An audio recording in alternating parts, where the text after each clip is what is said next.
y a 600 millions d'années, un mégacontinent, Rodinia, rassemble toutes les masses continentales. Par la suite, celui-ci se fragmente et des morceaux de croûte continentale commencent à dériver les uns par rapport aux autres, entraînés par le déplacement de plaques tectoniques reliées à la fabrication de nouveaux planchers océaniques.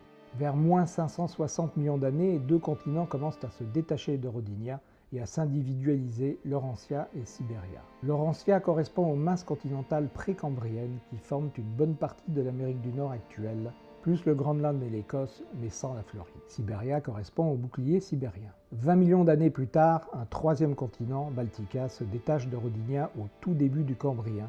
Ce qui reste de Rodinia est une grande masse continentale appelée Gondwana, englobant l'Amérique du Sud, l'Afrique, l'Australie, l'Antarctique, le sud de l'Europe et la Chine.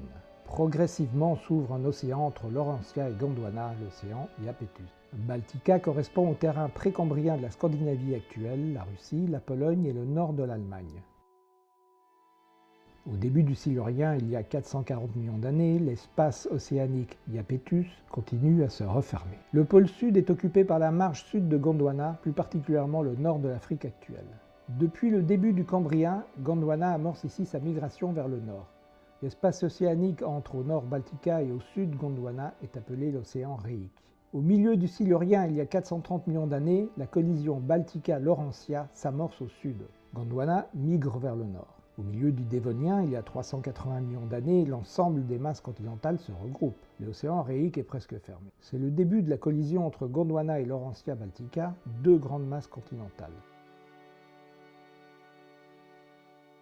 C'est finalement à la fin du Carbonifère, il y a 300 millions d'années, que se termine le regroupement des plaques continentales pour former ce mégacontinent que l'on nomme la Pangée.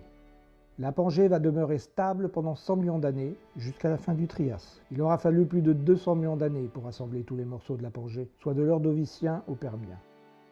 À la fin du Jurassique, il y a 160 millions d'années, la fragmentation de la Pangée commence à individualiser les masses continentales que nous connaissons aujourd'hui. Au début du Crétacé, il y a 120 millions d'années, l'ouverture de la mer au nord s'accentue. C'est l'embryon de l'océan Atlantique. Le bloc antarctique Inde-Australie commence à se disloquer. Il y a 80 millions d'années, la séparation entre l'Amérique du Sud et l'Afrique est définitive. Une longue mer avec une dorsale médiane divise ces deux continents.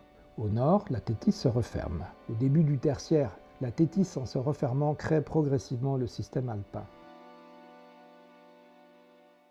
La Méditerranée se constitue d'une série de bassins profonds, enserrés par les chaînes alpines d'Europe, d'Asie mineure et d'Afrique, les dépressions messiniennes. Dans l'espace méditerranéen qui se crée, règne un climat aride, et d'importantes quantités de sel s'accumulent en raison de l'assèchement et de l'évaporation de l'eau due à la fermeture de Gibraltar. Au début du Pliocène, un effondrement tectonique au niveau de l'arc de Gibraltar va permettre aux eaux de l'Atlantique de remplir à nouveau le bassin méditerranéen.